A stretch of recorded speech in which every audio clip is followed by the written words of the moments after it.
Abra sua Bíblia no livro de Apocalipse, capítulo de número 2, nós vamos ler nos versos de número 8 a 11, ok?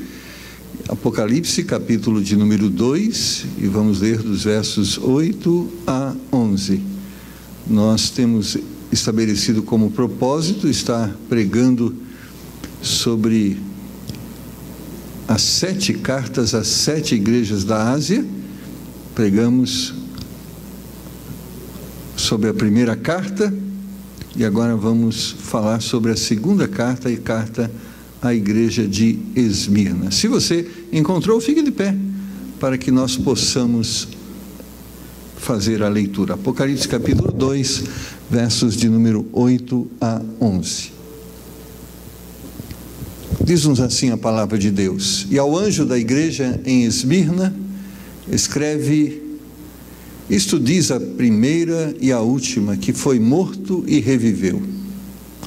Conheço as tuas obras, e a tribulação, e a pobreza, mas tu és rico, e as blasfêmias dos que se dizem judeus e não são, mas são a sinagoga de Satanás. Nada temas das coisas que hás de padecer. Eis que o diabo lançará alguns de vós na prisão, para que sejais tentados e tereis uma tribulação de 10 dias. Sê fiel até a morte, e dar-te-ei a coroa da vida. Quem tem ouvidos, ouça o que o Espírito diz às igrejas. O que vencer, não receberá o dano da segunda morte. Amém? Querido Pai, nos abençoa nesse tempo em que vamos meditar na sua palavra. Que a tua palavra, de uma forma poderosa, possa falar aos nossos corações e nos fazer entender, Senhor, aquilo que certamente será necessário para os desafios que estão diante de nós, pois cremos que a tua palavra é ativa e ela é necessária. Por isso, nos ajuda, Senhor, a compreendê-la em nome de Jesus. Amém. Podeis assentar, irmãos. Para muitos, o livro de Apocalipse é um dos livros mais difíceis de ser estudado e entendido. Mas se você entender, ao começar a ler, que o livro foi escrito para consolar, estimular, fortalecer aqueles que iriam viver e passar por lutas e provações, certamente você vai ter mais facilidade de estudar e entender as mensagens que estão nesse livro. Agora, o sofrimento e as lutas não são, vamos dizer assim, privilégios de algumas igrejas e de algumas pessoas em algum momento. O sofrimento faz parte da história da igreja de Deus. E se faz parte da história da igreja de Deus, faz parte da sua história e da minha história. Eu digo que o sofrimento, eles são as características que revelam, não é, o compromisso que nós realmente temos com Deus. Talvez isso te assusta um pouco, mas você vai entender melhor quando nós formos expondo aquilo que esta carta tem por propósito nos ensinar. Irmãos, a disposição de sofrer prova a autenticidade do nosso amor a Deus.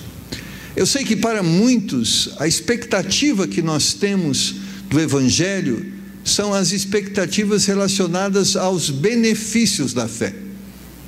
Eu creio que todos nós temos prazer nisso, e não é pecado isso, de esperarmos de Deus as bênçãos dele, e elas são uma realidade. Deus tem prometido a nós o pão de cada dia, nós esperamos por isso. Deus tem prometido para nós, né, o suprimento para cada necessidade, o seu cuidado. Deus tem prometido nos dar vitória sobre os conflitos, as dificuldades.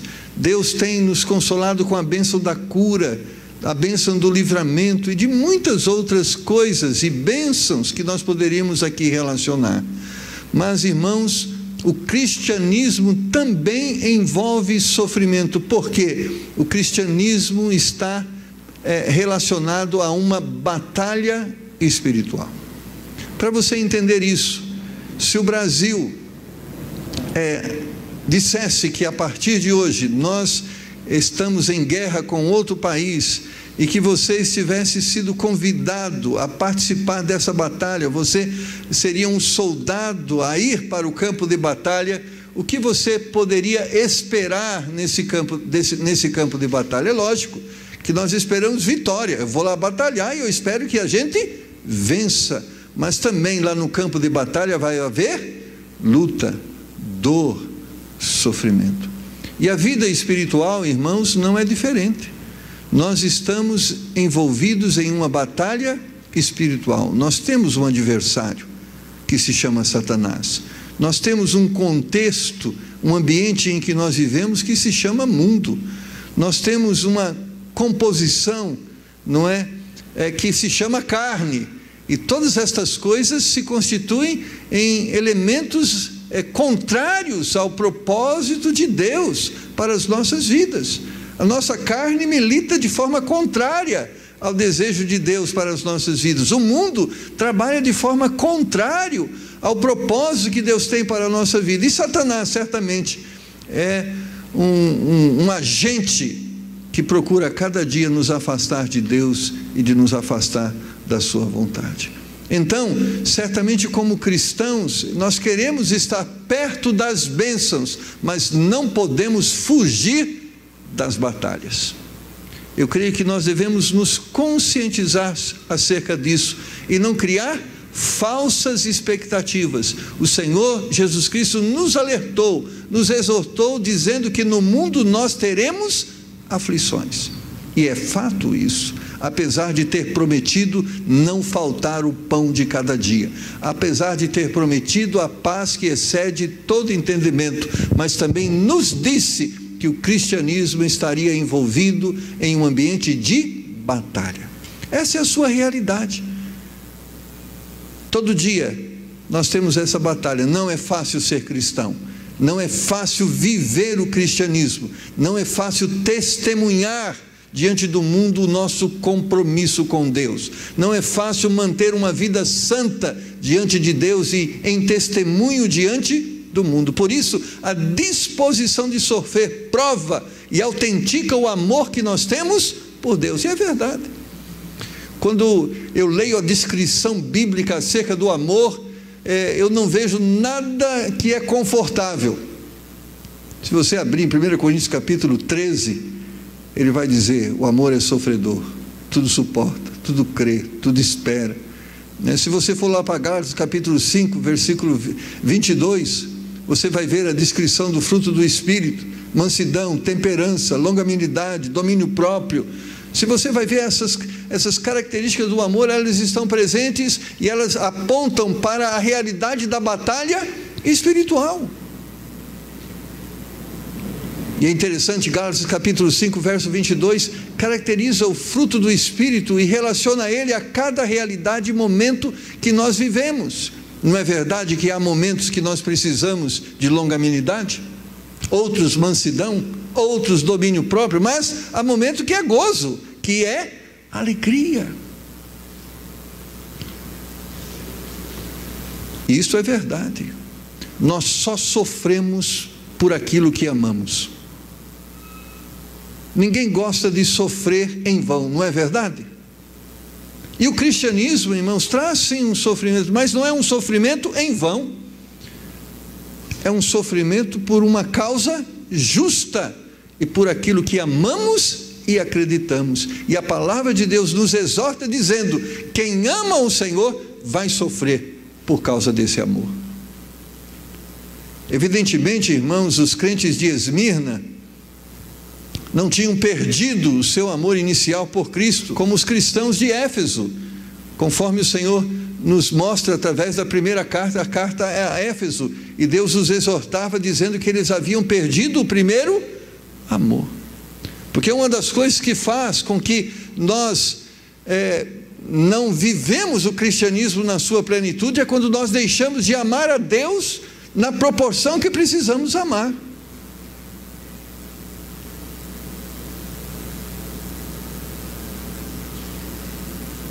E uma das coisas que diferenciava os cristãos de Esmirna dos cristãos de Éfeso é que eles estavam preparados e dispostos a sofrer por Cristo. Irmãos, nós vivemos em um ambiente e nós temos visto a perseguição aos cristãos espalhadas no mundo e também no Brasil. E nós devemos estar preparados para esta realidade. Não que outrora não existia uma perseguição silenciosa, onde muitos estavam negando o nome de Cristo, por não se submeter aos seus ensinamentos, por muitas vezes não querer testemunhá-lo de uma forma efetiva diante das pessoas. Mas hoje existe também uma perseguição que ameaça tirar-nos a liberdade, não é, de falarmos, de locomovermos, de cultuarmos ao Senhor. E nós devemos estar preparados para isso, irmãos. E estas provações não são fáceis de serem vividas. Precisamos de um revestimento sobrenatural, porque humanamente nós temos um comportamento de autoproteção. Eu lembro que muitas vezes minha mãe compartilhava conosco do seu grande temor. No tempo da minha juventude era muito forte aquele quadro de Guerra Fria, lembra? Estados Unidos versus Rússia. Então se vivia muito aquela expectativa de em algum momento estourar uma terceira guerra mundial entre Estados Unidos e União Soviética. E minha mãe era tão perturbada com isso, que isso tanto a incomodava, que ela sonhava que muitas vezes ela era presa e os seus algozes arrancavam a sua unha, dizendo a ela: nega o nome de Cristo e você não vai sofrer, mas se você não negar, eu vou arrancar as suas unhas. E ela falou que no seu pesadelo eles ameaçavam matar os seus filhos. Irmãos, e por uma mãe isso é terrível. Mas, irmãos, Cristo nos conscientiza que existe essa realidade e nós precisamos estar preparados para ela. Da mesma forma que, como Pedro e João em Atos capítulo 5 versículo 41, não é? Diz lá: retiraram-se, pois, da presença do conselho, regozijando-se de terem sido julgados dignos de padecer afronta pelo nome de Jesus. O sofrimento por Cristo, irmãos, é honroso. E por que ele é honroso? Porque é um sofrimento por uma causa justa. Esmirna, irmão, Esmirna foi uma das maiores e prósperas cidades da Ásia Menor.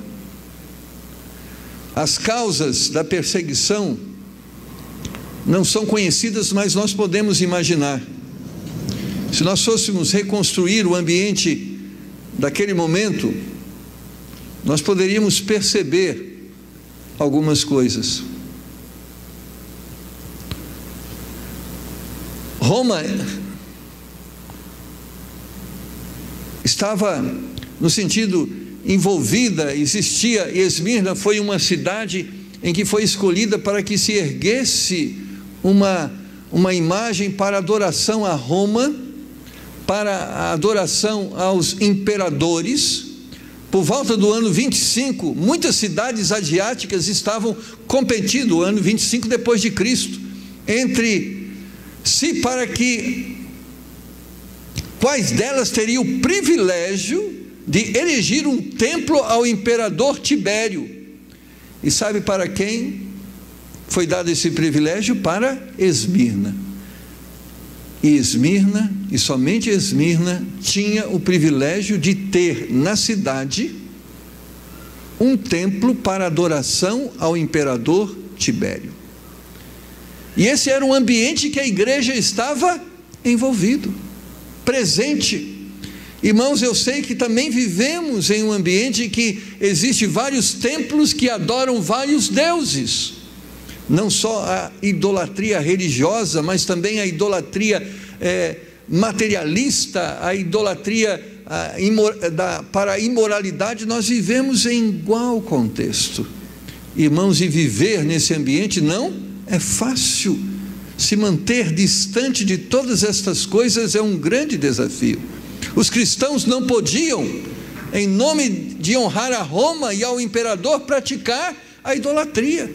Ou seja, como cristãos, e por amor a Cristo, nós não podemos render ao materialismo, à imoralidade e à idolatria religiosa. Nós temos um compromisso de fidelidade com Deus e devemos viver essa fidelidade e muitas vezes vivê-la suportando o custo que ela implica. Às vezes nossa fidelidade vai fazer com que percamos ou nos afastemos de pessoas.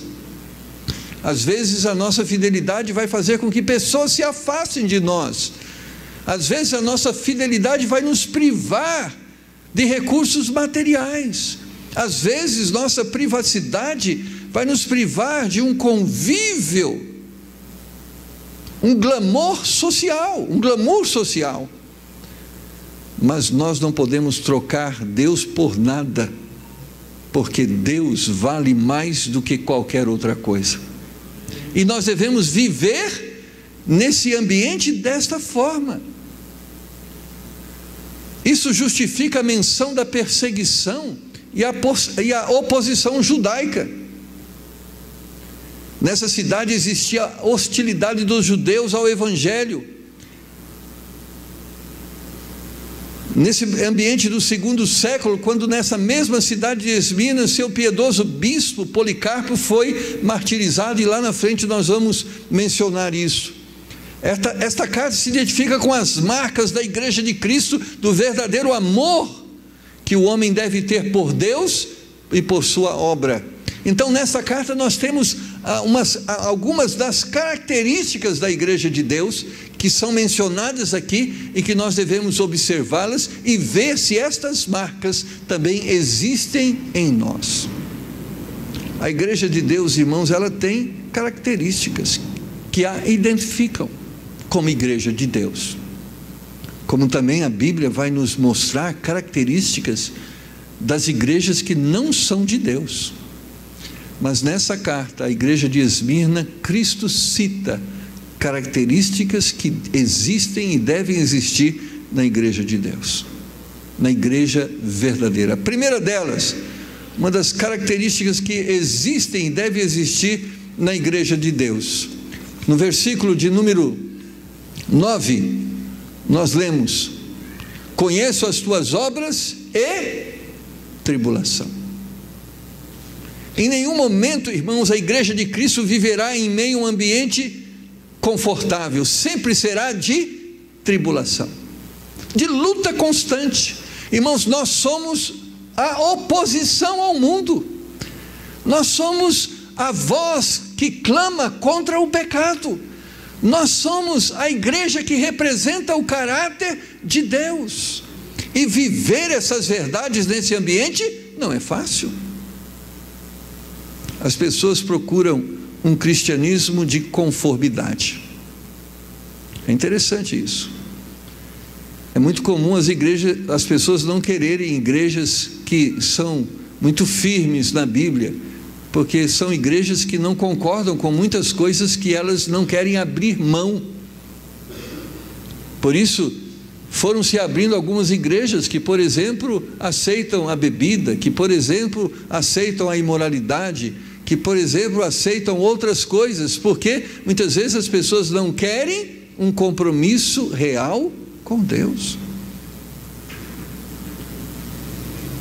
O mundo, irmãos, se caracteriza pelas obras da carne, pela idolatria, pelo distanciamento de Deus. Irmãos, esta é a marca do mundo. Nós não podemos esperar do mundo outra coisa a não ser um comportamento contrário a Deus. A Bíblia diz que o homem natural não tem como agradar a Deus.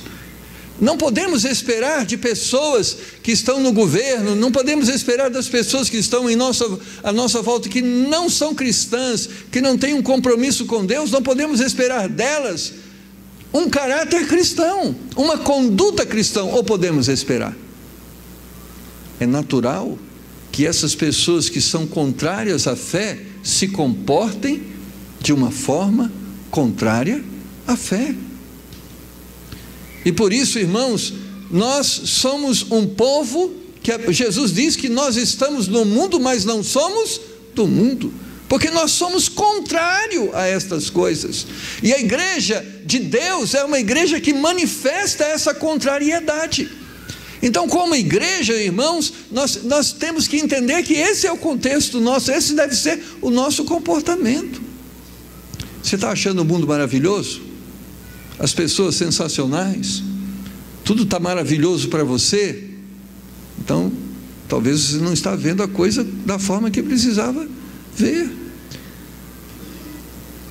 Irmãos, um dos comportamentos do cristão é um inconformismo em relação a todas estas podridões que estão diante de nós. Nós não podemos nos acostumar com o corpo estendido no chão.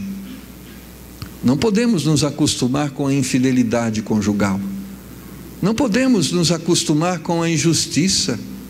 Mesmo que muitos tenham escolhido este caminho, a igreja de Deus tem que ser uma voz de protesto. O que fez com que Jesus Cristo fosse perseguido, o que levou Jesus Cristo à cruz, é porque ele protestou contra o mundo. Ele protestou contra a falsa religiosidade. Ele chamou os religiosos de hipócritas.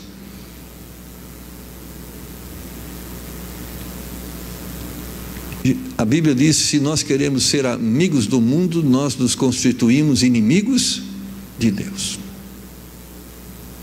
Irmãos, não é fácil ser cristão em nenhum tempo. Não só no tempo da grande perseguição que surgiu nos primeiros séculos da igreja, mas em todos os tempos houveram perseguições. Eu lembro da minha mãe que foi excomungada porque se converteu ao cristianismo, foi excomungada pelos seus pais. Eu lembro a história de um homem de Deus, que era o pai da dona Priscila, que foram feitas várias emboscadas para tentar matá-lo, porque ele era um pregador do Evangelho de Jesus Cristo. Se você olhar para a história, onde a igreja viveu confortavelmente na história, não existe, irmãos, esse momento onde tudo era favorável à igreja, tudo sempre foi contrário à igreja. Em 1 João 5,19, a Bíblia diz: sabemos que somos de Deus e que todo mundo está no maligno.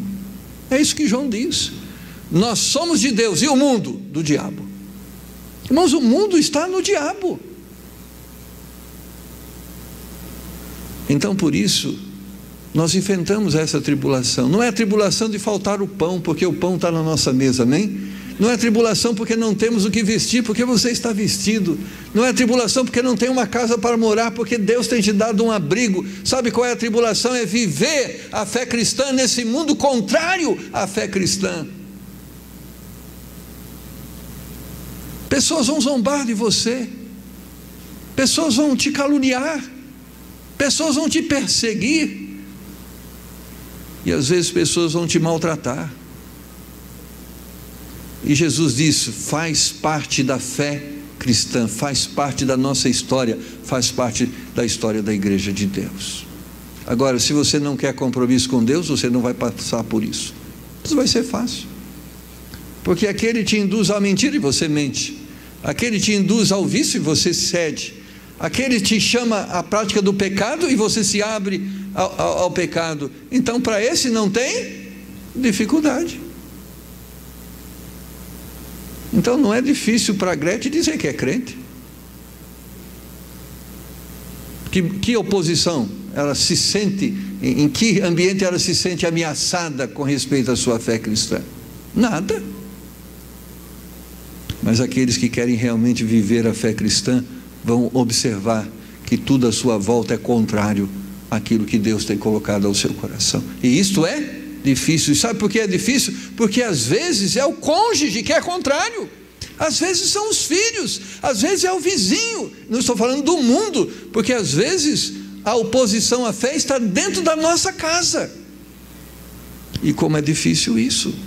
Mas nós temos que permanecer firme e batalharmos esta fé, porque o Senhor nos convidou para sermos soldados nesta batalha. Não é soldado que mata, mas soldado que protesta contra o pecado, que tem por propósito, sim, levar o evangelho de salvação a todo perdido. Mas quando esse rejeita a fé, ele não tem prazer ao ponto de acompanhá-lo em sua rejeição. Ele permanece firme. A segunda coisa que caracteriza a igreja de Cristo, a pobreza. Talvez você fale assim, quer dizer que para ser crente precisa ser pobre? Eu quero que você entenda isso. A igreja de Deus, irmãos, não é pobre no sentido de mendigar o pão.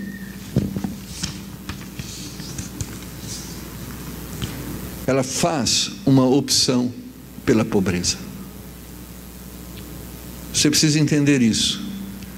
Nós não somos pobres porque nós não mendigamos o pão, mas nós fizemos a opção de não amar a riqueza.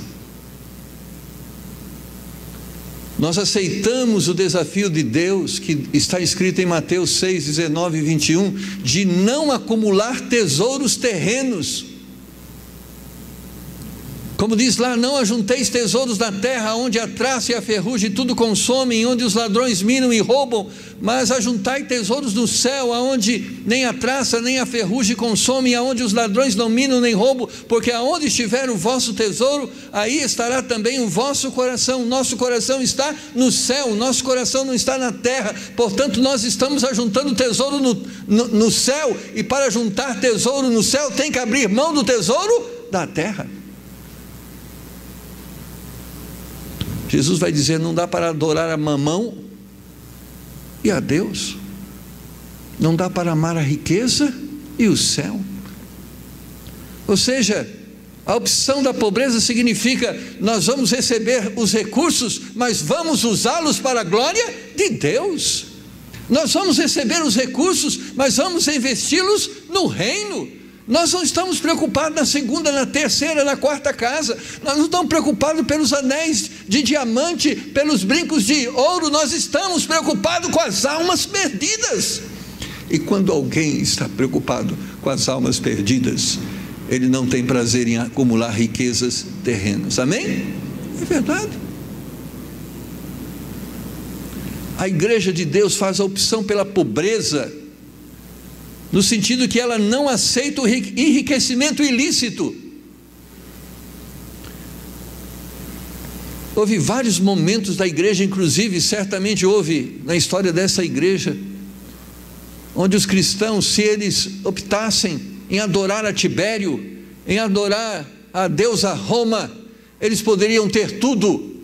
Mas irmãos, se para ter tudo nós negamos o nome de Cristo, então optamos pela pobreza. Hebreus 10, 32 a 34 nos fala sobre isso. Lembrai-vos, porém, dos dias passados, em que, depois de serdes iluminados, suportastes grande combate de aflição, em partes fosse feitos espetáculos com vitupérios e tribulações, e em parte fosses participantes com os que assim foram tratados, porque também vos compadecesses das minhas prisões, e com alegria permitistes o roubo dos vossos bens, sabendo que em vós mesmo tendes nos céus uma possessão melhor e permanente. O escritor de Hebreus está dizendo, houve um momento que vocês foram provados, em que vocês deveriam escolher em amar a Deus e as riquezas, e vocês permitiram que as riquezas fossem tiradas de vós, mas que o amor a Deus permanecesse. Mas irmãos, quantos estão amando mais a riqueza do que Deus? Quantos missionários estão sofrendo por não ter um sustento? Quantas igrejas poderiam surgir e não surgem? Quantos pastores poderiam estar pastoreando e não podem? Quantos missionários poderiam estar enviados e não são? E nós estamos em um mundo de riqueza. As pessoas estão mais ricas, as pessoas têm mais coisas, mas nem por isso temos mais missionários, nem por isso temos mais recursos para os missionários, nem por isso a igreja não tem mais recursos para a obra, porque as pessoas estão acumulando tesouros na terra. A igreja opta pela pobreza porque ela não tem prazer nas coisas do mundo. Não é uma opção de pobreza simplesmente por amor a missões, por amor a Deus, é porque ela entende e ela reconhece que estas coisas não são significantes. A exortação de 1 João capítulo 2, versículo 15 é esta: não ameis o mundo nem o que no mundo há. Se alguém ama o mundo, o amor do Pai não está nele. E amar o mundo é amar as coisas do mundo.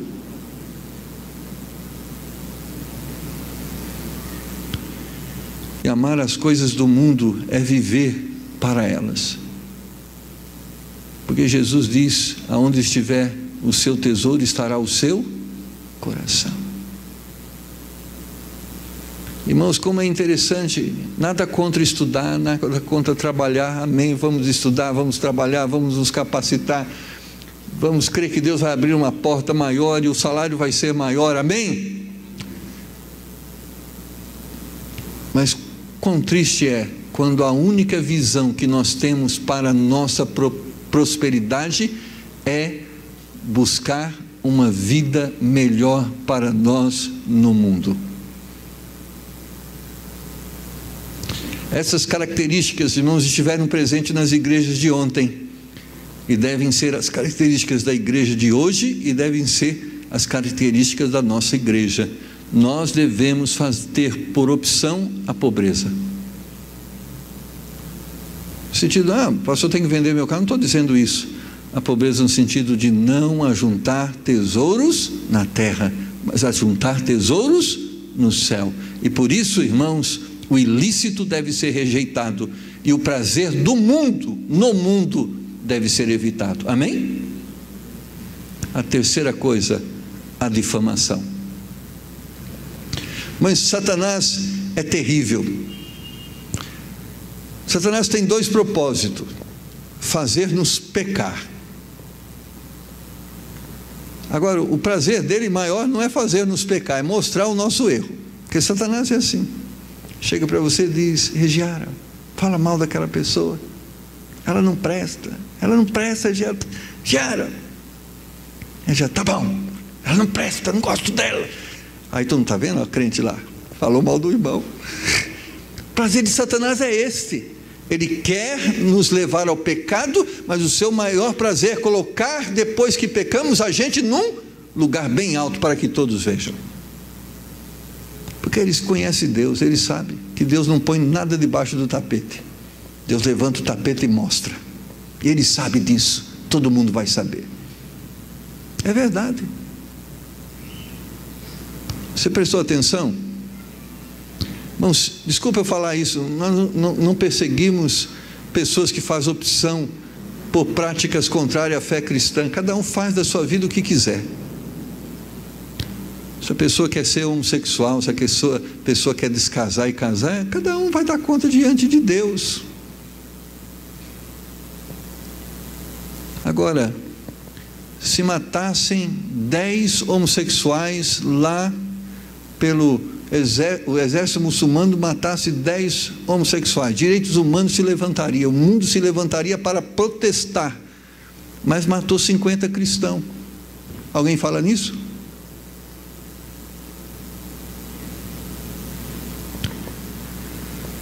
Segunda coisa, quando Satanás não pode nos acusar, sabe o que ele faz? Nos calunia, porque ele quer nos manchar. Ele quer relacionarmos ao pecado.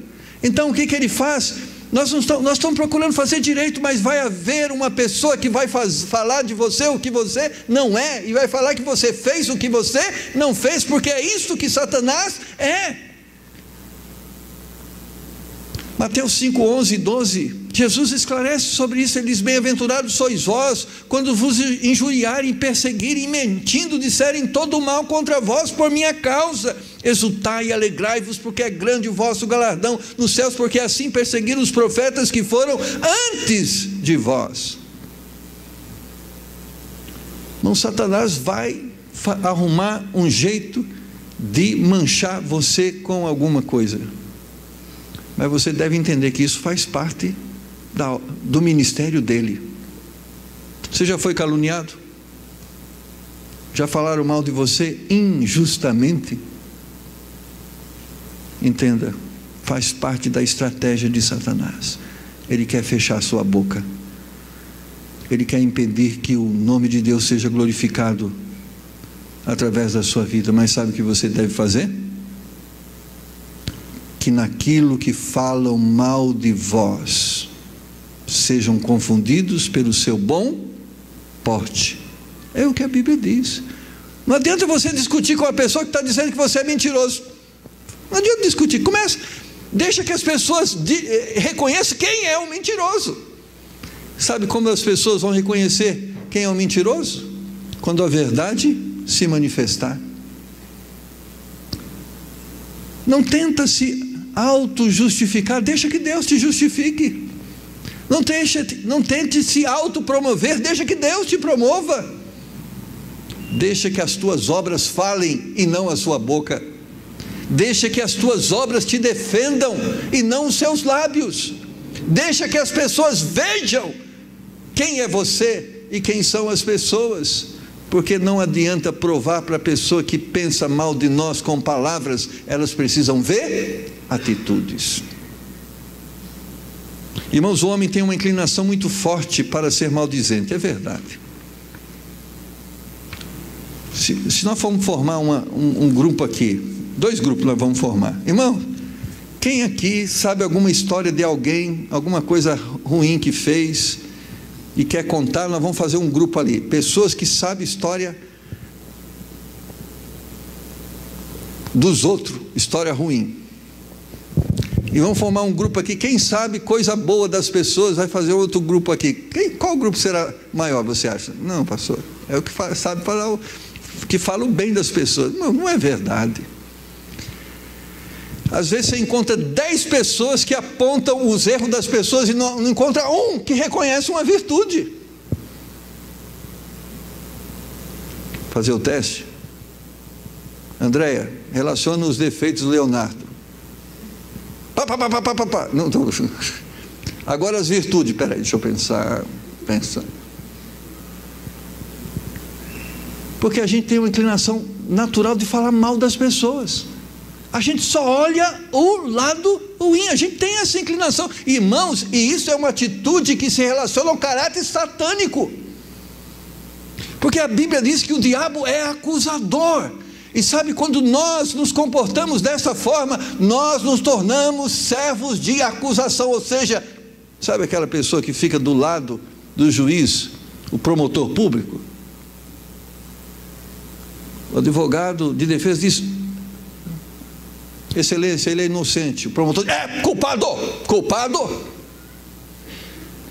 Ele matou, e ele queria matar realmente. Não, foi um acidente não, ele queria, ele tinha, sabe, a gente acaba sendo promotor satânico. É verdade. Irmãos, sabe o que a Bíblia diz em Colossenses, capítulo de número 3 e verso 8? Mas agora despojai-vos também de tudo, da ira, da cólera, da malícia, da maledicência, das palavras torpes da vossa boca. Maledicência, diz, a Bíblia vai exortar: não fale mal dos outros. Mas pastor, ele é errado. Mateus 18 diz: vai e exorta-o pessoalmente. Quando você fala mal das pessoas pelas costas, sabe o que chama isso? Fofoca. Irmãos, e falar mal das pessoas pelas costas, desculpe eu falar para você, é covardia. É covarde. Não, então eu sou corajoso, vou falar de frente. Não, não é isso que eu estou dizendo. Você tem que ser corajoso e dizer: eu vou confrontar a pessoa de frente porque eu quero ajudá-la.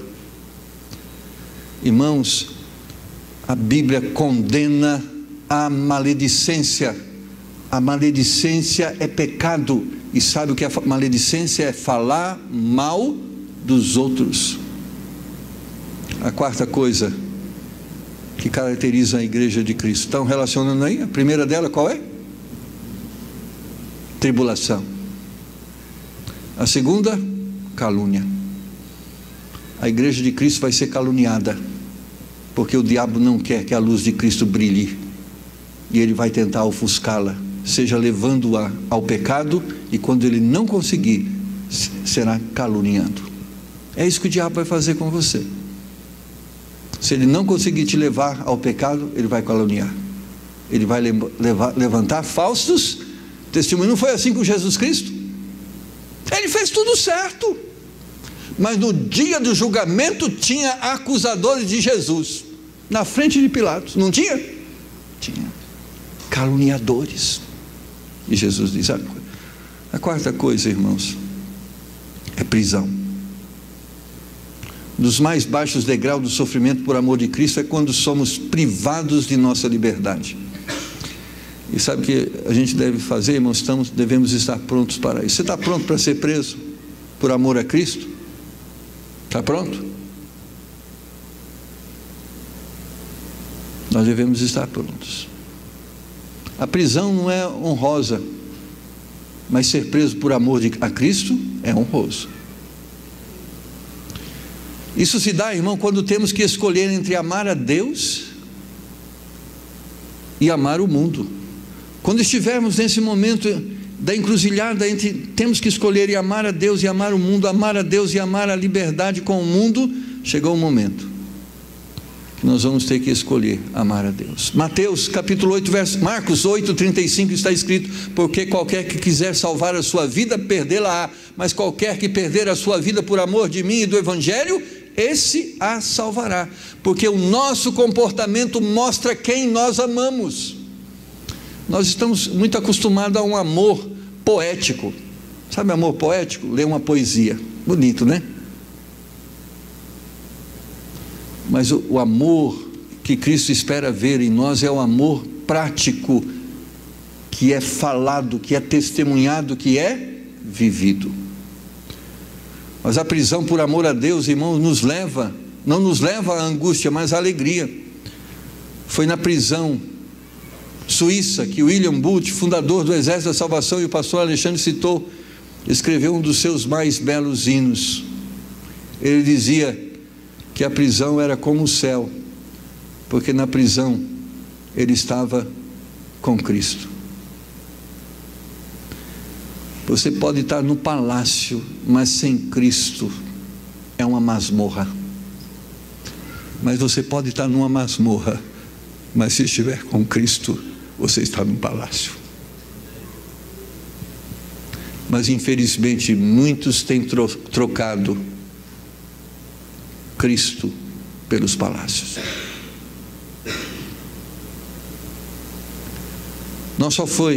Esta prática não só foi exercida por William, mas por que não falar de José, o José do Egito, de Paulo e de outros?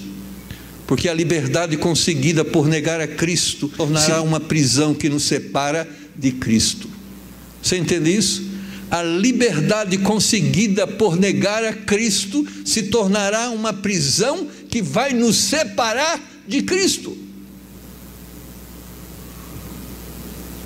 Negar a Cristo é optar em privar-se dele. Preciso encerrar. E o último, a morte. Talvez a morte, irmão, seja o degrau mais profundo a ser suportado. Filipenses 1:29 diz: porque a vós foi concedido em relação a Cristo, não somente crer nele, como também padecer por ele. Cristãos estão morrendo no Oriente Médio Porque Deus disse: se você quer seguir a mim, uma das coisas que você deve estar pronto é morrer por mim. Nós morremos por aquilo que nós acreditamos. Não é verdade? Você só será capaz de morrer por Cristo se você realmente acredita nele. Você não negará o nome de Cristo se você realmente acredita nele. Mateus 5, 11 e 12 nós já lemos. Que Deus nos exorta dizendo dos benefícios não terrenos, mas eternos, por vivermos desta forma. Eu quero encerrar lendo, irmãos, é interessante, quando Jesus exortava aquela igreja dizendo: olha, nada temas, verso 10, das coisas que hás de padecer, eis que o diabo lançará alguns de vós na prisão, para que sejais tentados, e terei uma tribulação de 10 dias, ser fiel até a morte, e dar-te-ei a coroa da vida. Eu quero só ler a história que está relacionada ao cumprimento profético disto que Jesus estava alertando a igreja de Esmirna. Com certeza, um dos mártires cristãos mais conhecidos de todos os tempos era natural de Esmirna. Policarpo já era, com toda a probabilidade, membro da igreja de Esmirna na época em que o Apocalipse foi escrito. Alguns até mesmo argumentam que ele tinha sido seu pastor titular, uma vez que tanto Tertuliano como Irineu disseram que ele foi sagrado bispo de Esmirna pelo próprio João. Em todo caso, ele teria lido esta carta e, sem dúvida, refletido sobre sua mensagem. Talvez ela tenha sido para ele uma fonte de ânimo quando chegou sua hora de provação. Foi o que aconteceu. No dia 2 de fevereiro, por volta do ano de 156 desta era, o venerável bispo, que tinha fugido da cidade ante o apelo de sua congregação, acabou sendo localizado em seu esconderijo. Estou contando a história do ano 156. A carta foi escrita por volta do ano 96, a carta a Esmirna. Não fez qualquer tentativa para escapar, antes ofereceu comida e bebida aos seus captores, e pediu permissão para ficar a sós em oração, permanecendo assim por 2 horas. A seguir, durante a viagem até a cidade, o oficial encarregado instou-o a retratar-se, entre aspas. Que mal pode fazer o sacrifício ao imperador? Perguntou ele. Policarpo recusou-se. Ao chegar, foi asperamente empurrado para fora da carruagem e levado perante ao procônsul no anfiteatro, o qual se dirigiu a ele, entre aspas: considere sua idade. Ele tinha 86 anos de idade. Jure pela grandeza de César, entre aspas, e novamente: jure eu, e libertarei, amaldiçoe Cristo. A quem Policarpo retorquiu: por 86 anos eu tenho servido a ele, nunca me faltou. Como, pois, posso blasfemar contra o meu rei que me salvou? O procônsul reiterou: jure pela majestade de César. Tenho feras bravias, se não mudar sua mente, eu o lançarei a elas. Policarpo diz: chame-as. Retrucou Policarpo: uma vez que faz pouco caso das feras, eu o destruirei pelo fogo, a menos que mude a sua atitude. Policarpo se recusou a negar a fé, foi condenado à morte na fogueira. Judeus e gentios, raivosos então, recolheram lenha para a fogueira, Policarpo se pôs junto à estaca, pedindo que não fosse amarrado a ela. Ele foi queimado sem estar amarrado e orou, entre aspas, ao Senhor Deus Todo-Poderoso, Pai de teu amado Filho Jesus Cristo, por meio de quem viemos viemos a conhecer-te. Graças por considerar-me digno nesse dia e hora de compartilhar a taça de Cristo entre os muitos dos teus mártires. O fogo foi aceso, mas como o vento soprava as chamas para outro lado e prolongava a sua agonia, um soldado pôs fim ao seu sofrimento com uma espada.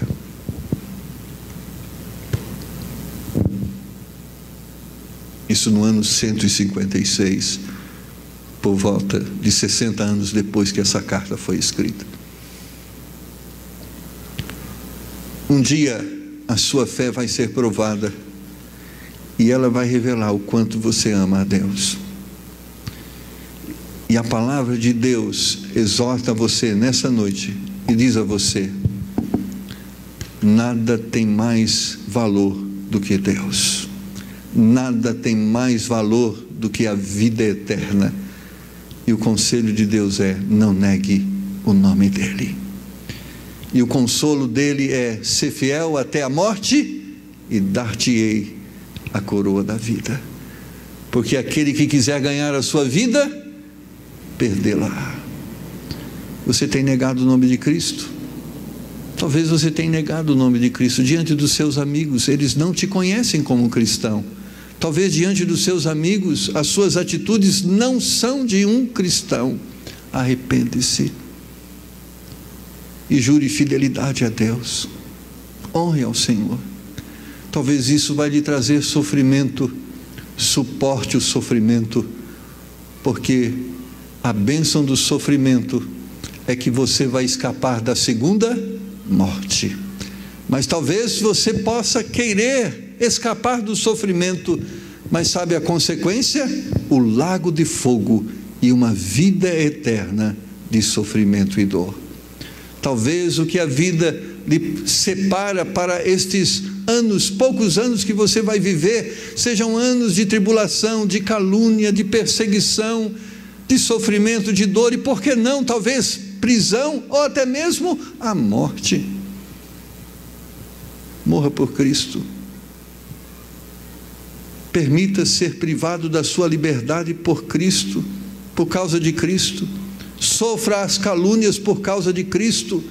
Suporte as tribulações por causa de Cristo, porque se você optar por Cristo, você tem tudo, mas se você negar o nome de Cristo, você perderá tudo que lhe está sendo oferecido.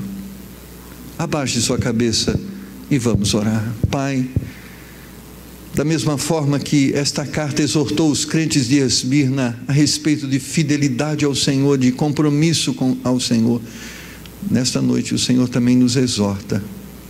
Então pedimos nessa noite a sua bênção, Senhor, que o Senhor nos dê graça para permanecermos firmes. Existem, Senhor, tribulações, lutas, e talvez algumas destas tenham levado os teus filhos a negar a sua fé, mas que hoje possam eles se arrependerem e assumirem um compromisso de fidelidade ao Senhor. Talvez muitos estão fugindo das calúnias, muitos estão fugindo, ó Senhor, da pobreza, mas que hoje, conscientizados pelo teu Espírito Santo, possam assumir um compromisso de fidelidade ao Senhor e à sua palavra. Nos dá graça para isso, Senhor, em nome de Jesus Cristo. Amém. Com os olhos fechados, cabeça curvada, você e Deus tocou no seu coração. Eu não sei o que Ele falou, mas Ele falou a você alguma coisa importante, que te exortando você a um comportamento diferente ou a uma continuidade de um comportamento certo, e você gostaria que Deus te desse graça para você viver dessa forma. Levante a sua mão e diga: pastor, ore por mim. Deus tocou no meu coração. Amém. Deus tocou no meu coração, me fez entender algumas coisas, e eu quero viver para elas. Me ajude, Senhor. Pai, o Senhor está vendo cada coração, cada pessoa, cada mão. Dá graça ao teu povo, que eles sejam achados fiéis diante do Senhor. Que em nome do Senhor Jesus Cristo, todo pecado seja agora perdoado e uma vida nova, compromissada com o Senhor, gozando da paz, da alegria, do contentamento, possa se manifestar para a glória do Senhor, e em nome de Jesus. Amém. Amém? Está alegre com Jesus? Apesar das tribulações? Apesar das lutas? Então, divida essa alegria abraçando o seu irmão e vamos em paz para os nossos lares, sabendo que Deus está conosco. Amém? Que Deus abençoe.